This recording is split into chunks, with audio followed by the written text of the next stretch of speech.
The York Region District School Board strives to create and sustain caring and safe school climates that support the social and emotional well-being of all our students and employees.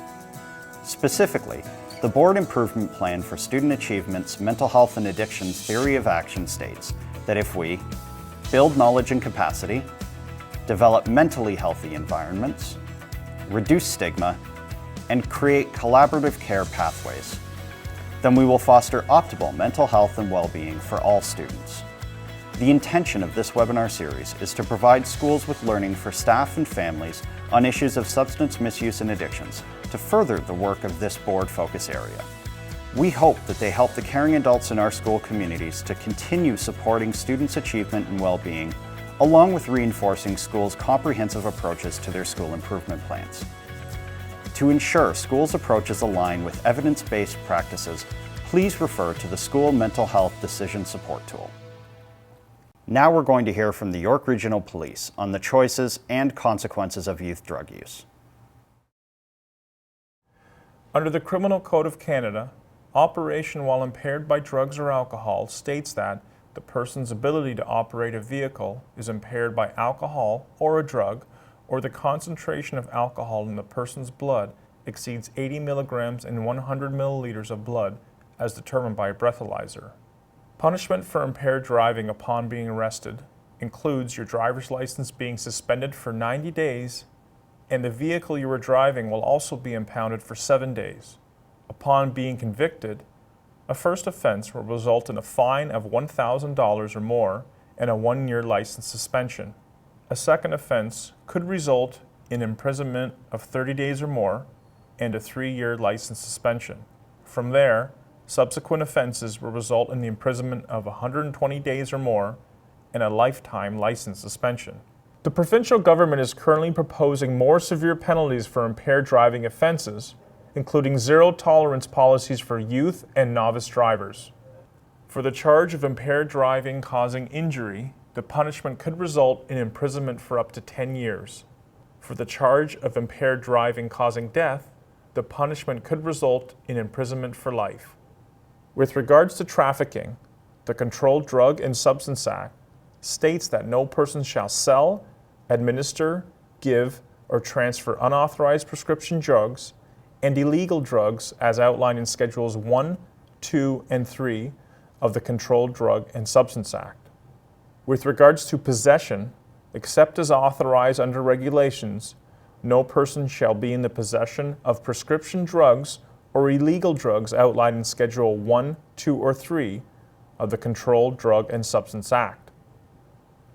Possession of 30 grams or more of cannabis has a more severe penalty than possessing less than 30 grams of cannabis.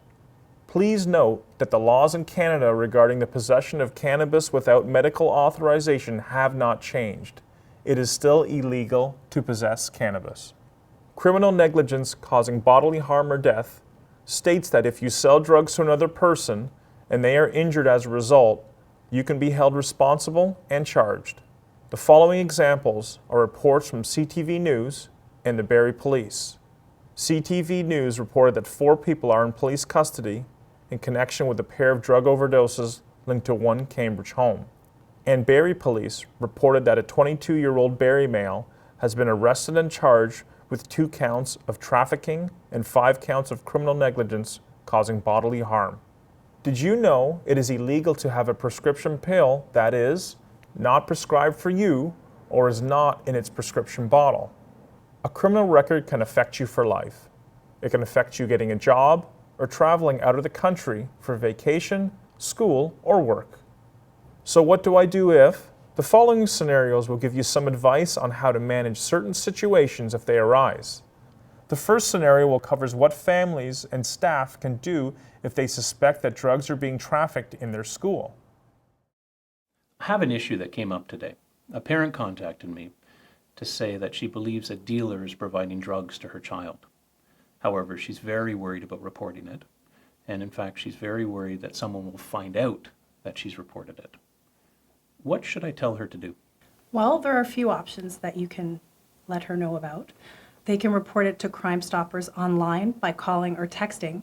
The information will be forwarded to the police for follow-up. without the police knowing who actually sent the information.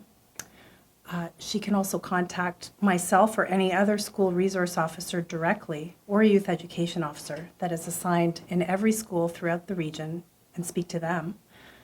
She could also call YRP directly, and an officer would be sent to her location. If she's concerned about an officer attending in a marked police car or in uniform, she can make a request that an officer attend without a uniform or at a different location. She can also report it in person to any of our 5 police districts, or she can report it online at yrp.ca in the I Want to Report a Crime Online section. Okay, great, thank you. I'll follow up with the parent. The second scenario will cover how to encourage students to reach out to Crime Stoppers to report a crime.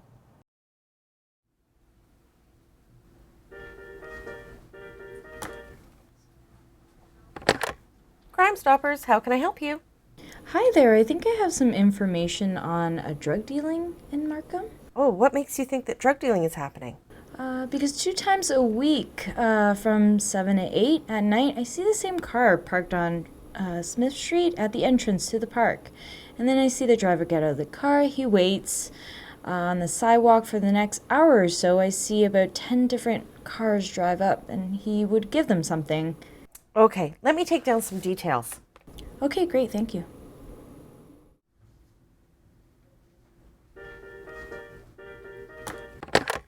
Crime Stoppers, how may I help you? Hi, I'd like to actually inquire about a tip number, 171111. Yes, an investigation was conducted by York Regional Police, and as a result, an arrest was made. You're eligible for a cash reward. Please attend a bank anywhere in the GTA and give them your pickup number of 17-1111. Oh, that's great. Okay, thank you so much.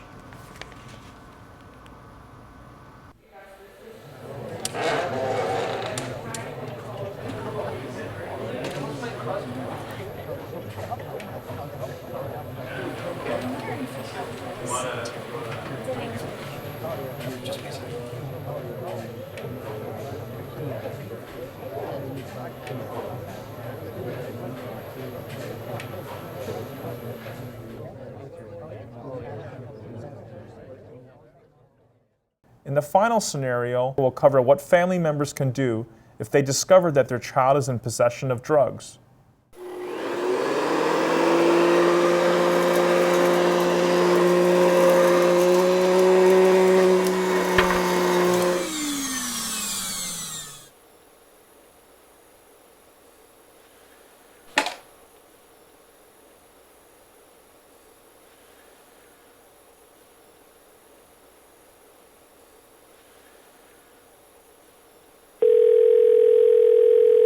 York Regional Police Communications, how may I help you?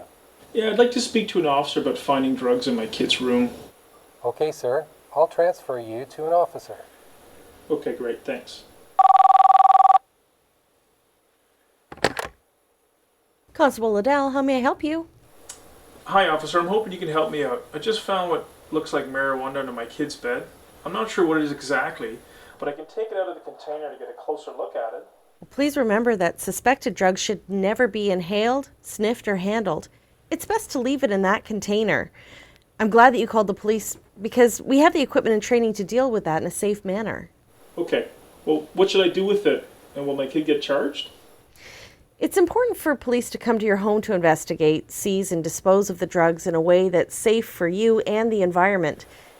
With regards to your child being charged, it depends on the type of drug and the quantity of the drug located. Your child could be charged with a criminal offense. If your child is under 18 years of age, police must consider alternatives, such as extrajudicial measures instead of arresting and charging.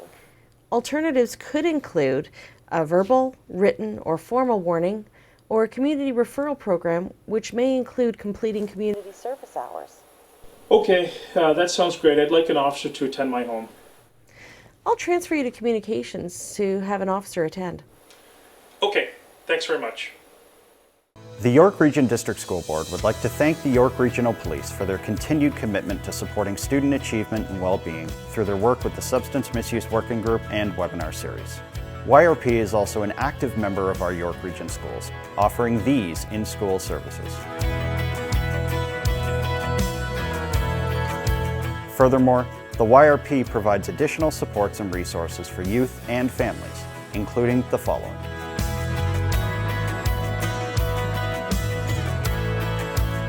Please speak to your school principal for more details about the in-school services. And for more information about the YRP, visit their website at yrp.ca. For additional resources on the Substance Misuse Webinar Series, please visit the Caring and Safe Schools portal on the board website. We thank you for your continued commitment as we all work to create a caring, safe, and inclusive environment for students and staff in the York Region District School Board.